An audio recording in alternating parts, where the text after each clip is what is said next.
Tengan un saludo fraterno. En esta oportunidad vamos a abordar la temática de la historia oral desde el punto de vista de la investigación cualitativa. Iniciamos visualizando qué es la historia oral. Existen diferentes definiciones.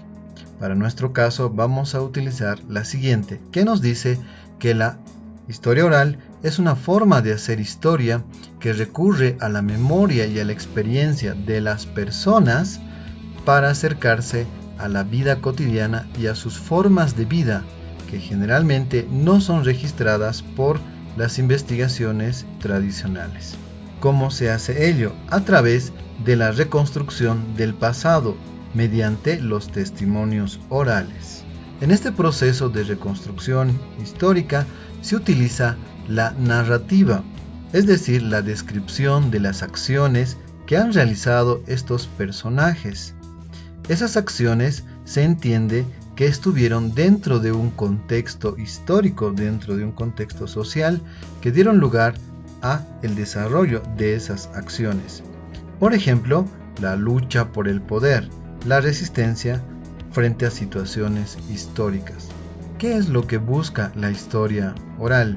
La búsqueda de la reconstrucción, pero una reconstrucción que no se centra específicamente en la verdad, sino que busca la memoria del informante, lo que el informante quiere manifestar, sus recuerdos de forma intencional. La memoria, la subjetividad y dentro de ello sus emociones, sus sentimientos, sus acciones que dieron lugar a la identidad y en este proceso su construcción como sujeto, que dio lugar a su pensamiento, a sus acciones que trascendieron en un momento histórico y que hasta en estos momentos las podemos identificar más allá de los aplausos o las críticas.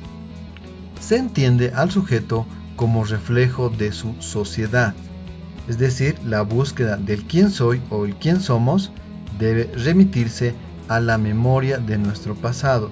Se entiende que el sujeto es un reflejo de su contexto social, contexto histórico, contexto material, contexto tecnológico inclusive, que da lugar a las formas de pensar, formas de interactuar y formas de responder a esas realidades.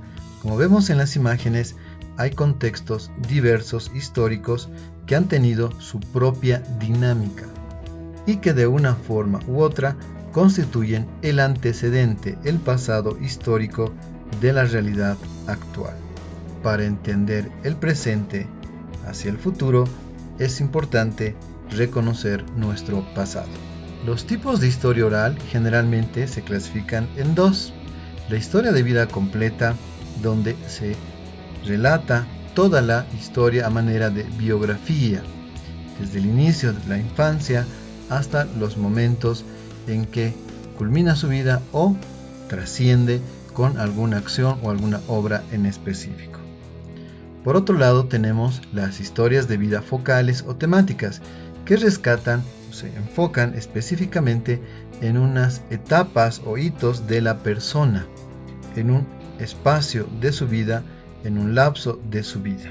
En algunos textos podemos identificar, por ejemplo, algunos autores como Fausto Reynaga, que rescatan toda su biografía, el dolor, el sufrimiento en su infancia, en su niñez, que van a trascender a lo largo de toda su vida, dando lugar a una forma auténtica de responder a una realidad social, responder a una problemática desde una visión teórica propia. También autores como Zabaleta Mercado, que más allá de los aplausos o las críticas, también son reconocidos y se los visualiza en este escenario de la historia oral para identificar el porqué y el cómo de su pensamiento. La técnica que generalmente se utiliza en la historia oral es la entrevista, que se caracteriza por una guía sumamente dúctil, es decir, una guía que es adaptable según vayan surgiendo las respuestas, los testimonios de la persona entrevistada. Lo que se obtiene es el relato de vida, el testimonio oral. Se habla también del rapport, que no es otra cosa que la creación de un ambiente de confianza donde se visualice un lugar adecuado, se tenga el permiso para grabar los testimonios, se tenga también la posibilidad de crear o dar lugar a una nueva reunión para continuar con algunos puntos pendientes. El rapport puede entenderse como esa sinergia, esa simpatía para poder desarrollar de forma adecuada el proceso de la entrevista. Existen diferentes pasos o metodologías para desarrollar la historia oral. Algunos nos manifiestan lo siguiente. Por ejemplo, en una etapa inicial se debería de fijar los objetivos, el tema que se va a desarrollar, el tema central, justificar el método seguido, determinar la unidad de análisis, en este sentido, si va a ser una persona o varias personas entrevistadas. El recopilar la documentación sobre la temática a investigar, donde por ejemplo pueden estar los diarios, los testimonios, aquellas cartas, aquellos documentos que puedan contribuir.